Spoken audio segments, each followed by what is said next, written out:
Hi hello నమస్తే welcome to Telugu ప్రభ. నేను మీ journalist Shivajyothi. ఈ రోజు మనం తెలుగు ప్రభ న్యూస్ పేపర్ లోని ముఖ్యాంశాలు చూద్దాం.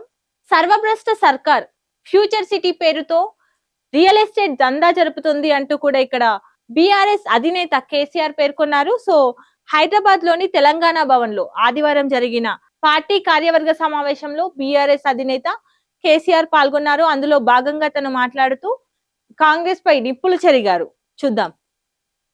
ఎక్కడికెళ్లినా నాపైనే శాపనార్థాలు పెడుతున్నారు అంటూ కూడా తను వ్యాఖ్యానించారు. పాలమూరుకు ఎక్కువ అన్యాయం చేశారు, కాంగ్రెస్ టీడీపీలే తీవ్ర ద్రోహం చేశాయి అంటూ కూడా తను వ్యాఖ్యానించారు. 20% క్రైమ్ రేట్ పెరిగింది అంటూ, అవన్నీ నిజమైతే లక్షల కోట్లు ఏవి అంటూ ప్రశ్నించారు.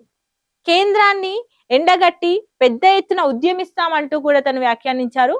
ఇవాల్టి దాకా కథ వేరు, రేపటి నుంచి వేరు అంటూ కూడా తను తెలిపారు. సో మీడియా సమావేశంలో మాజీ సీఎం కేసీఆర్ మాట్లాడుతూ అందులో భాగంగా తను వ్యాఖ్యానించారు.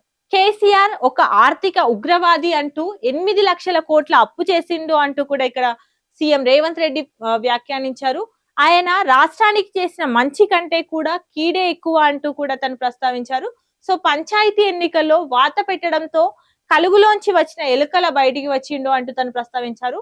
ఆయన తమలపాకుతో కొడితే నేను తలుపు కర్రతో కొడతానంటూ కూడా విమర్శించారు. 2 నుంచి అసెంబ్లీ సమావేశాలు జరగనున్నాయి, సభకురా నీ పాపాలను ఎండగడతా అంటూ అక్కడే జలదోపిడీపై తేల్చుకుందామంటూ కూడా సీఎం రేవంత్ రెడ్డి మాజీ సీఎం కేసీఆర్ కి సవాల్ విసిరారు.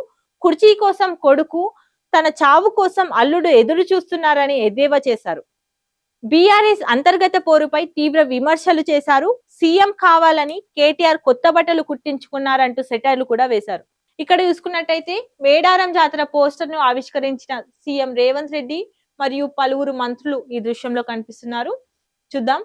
రాష్ట్రాన్ని అప్పుల ఊబిలోకి నెట్టి తెలంగాణ నీటి ప్రయోజనాలను పొరుగు రాష్ట్రానికి తాకట్టు పెట్టిన మాజీ ముఖ్యమంత్రి కేసీఆర్ అంటూ ఒక ఆర్థిక ఉగ్రవాది అంటూ కూడా ఇక్కడ ముఖ్యమంత్రి రేవంత్ రెడ్డి నిప్పులు చెరిగారు. గత 10 ఏళ్లుగా సాగించిన జలదోపిడీపై అస్తవ్యస్తం చేసిన ఆర్థిక వ్యవస్థపై దమ్ముంటే జనవరి 2 నుంచి జరిగే అసెంబ్లీ సమావేశాలకు వచ్చి చర్చించాలంటూ సవాల్ విసిరారు.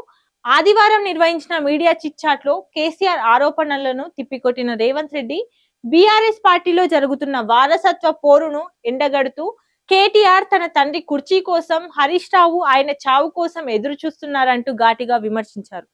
ఇక్కడ చూసుకున్నట్టయితే సాగునీటి రంగాన్ని నాశనం చేశారు అంటూ కూడా ఇక్కడ మంత్రి ఉత్తమ్ కుమార్ రెడ్డి వ్యాఖ్యానించారు. లక్షల కోట్ల అప్పులు మిగిల్చారు, కృష్ణా జలాల ద్రోహి కేసీఆర్ అంటూ రాష్ట్ర ప్రజలకు క్షమాపణలు చెప్పాలి అంటూ కూడా తను తెలిపారు. ఇక్కడ చూసుకున్నట్టయితే మహాలక్ష్మికి ప్రత్యేక కార్డు, ఈ పథకంతో లాభాల బాటలో ఆర్టీసీ నడవనుంది అంటూ కూడా ఇక్కడ డిప్యూటీ సీఎం బట్టి విక్రమార్క తెలిపారు. సో పిఎం ఈ డ్రైవ్ కింద హైదరాబాద్ కు 2800 ఎలక్ట్రిక్ బస్సులు రానున్నాయి. విద్యా సంవత్సరానికి ముందే బుక్స్, యూనిఫామ్స్, షూస్, రజక, నాయి బ్రాహ్మణ కుల వృత్తులకు ఉచిత విద్యుత్ బిల్లులు విడుదల చేస్తున్నామంటూ కూడా డిప్యూటీ సీఎం బట్టి విక్రమార్క తెలిపారు. సో ఇక్కడ చూసుకున్నట్టయితే ఉపాధి హామీకి కేంద్రం తూట్లు పొడుస్తుంది అంటూ కూడా ఇక్కడ టీపీసీసీ చీఫ్ మహేష్ కుమార్ గౌడ్ మరియు ఎంపీ దీపేందర్ హుడా తెలిపారు. సో ప్రపంచంలోనే అతిపెద్ద పథకం MGNREGA అంటూ కూడా తను వ్యాఖ్యానించారు. దీనిని నాశనం చేసేందుకు బీజేపీ సర్కార్ కుట్రలు చేస్తుంది అంటూ కేవలం 50 నుంచి 55 రోజులకు పరిమితం చేసింది అంటూ కూడా తను వ్యాఖ్యానించారు. పేదలకు చట్టబద్ధంగా కల్పించిన హక్కు అది, లోక్సభలో బలవంతంగా బిల్లులకు ఆమోదం జరుగుతుంది అంటూ కూడా తను వ్యాఖ్యానించారు. దీంతో 12 కోట్ల మంది కార్మికుల జీవనాధారంపై ఎఫెక్ట్ పడనుంది అంటూ, కేంద్రం ఇష్టానికి లోబడే స్కీమ్ గా మారుస్తుంది అంటూ కూడా వారు తీవ్ర విమర్శలు చేశారు.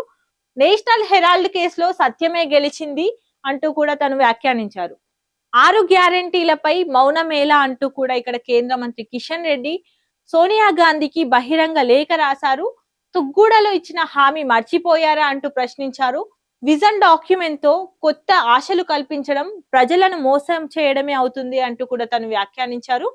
సో ఇక్కడ చూసుకున్నట్టయితే ప్రతి సంవత్సరం శీతాకాల విడిదిలో భాగంగా రాష్ట్రపతి హైదరాబాద్ కి వచ్చి స్టే చేస్తూ ఉంటారు. అందులో భాగంగా హైదరాబాద్ లోని బొల్లారంలో ఉన్న రాష్ట్రపతి నిలయంలో ఆదివారం ద్రౌపది ముర్ము ఆధ్వర్యంలో ఎట్ హోమ్ కార్యక్రమం నిర్వహించారు. ఇందులో భాగంగా రాష్ట్ర గవర్నర్ జిష్ణుదేవ్ వర్మ మరియు సీఎం రేవంత్ రెడ్డి, మాజీ గవర్నర్ బండారు దత్తాత్రేయతో పాటు పలువురు మంత్రులు పాల్గొన్నట్టు తెలుస్తుంది.